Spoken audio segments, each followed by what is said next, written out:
സാധാരണ നിലയിൽ ഇങ്ങനെയും വായിക്കാം എന്ന് ഗവർണർ തെളിയിച്ചു. ഗവർണറുടെ നടപടി ഗവർണർ തന്നെ തീരുമാനിക്കേണ്ടതാണ്. 136 ഖണ്ഡികകളിലായി സർക്കാരിൻ്റെ നയം അദ്ദേഹം മേശപ്പുറത്ത് വെച്ചതോടുകൂടി സഭയ്ക്ക് മുമ്പാകെ, കേരളത്തിന് മുമ്പാകെയുള്ള അവതരണമായി.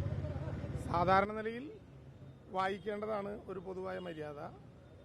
സംസ്ഥാനത്തിൻ്റെ വിവിധ സംസ്ഥാനങ്ങളിൽ വല്ല അസുഖമോ പ്രശ്നമോ ഒക്കെ ഉണ്ടെങ്കിൽ ചിലപ്പോൾ വായിക്കാതിരിക്കുകയോ കുറയ്ക്കുകയോ ഒക്കെ ചെയ്തിട്ടുണ്ടാകാം.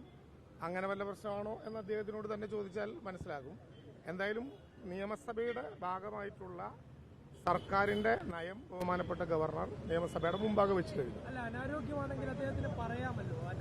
അല്ല, അതെല്ലാം നിങ്ങൾ അന്വേഷിച്ചാൽ മതി. സഭയ്ക്ക് മുമ്പാകെ ഭരണഘടനാപരമായിട്ടുള്ള കർത്തവ്യം നിർവഹിക്കലാണ് പ്രധാനം. അതിൽ ഓരോരുത്തരും ഭരണഘടനയുടെ ഭാഗമായി അവരുടെ കർത്തവ്യം നിർവഹിക്കുമ്പോൾ തന്നെ വ്യക്തിപരമായി അതിന് പുലർത്തേണ്ട മാന്യത ബന്ധപ്പെട്ടവർ പുലർത്തണം. അത് അദ്ദേഹത്തിന്റെ കാര്യമാണ്.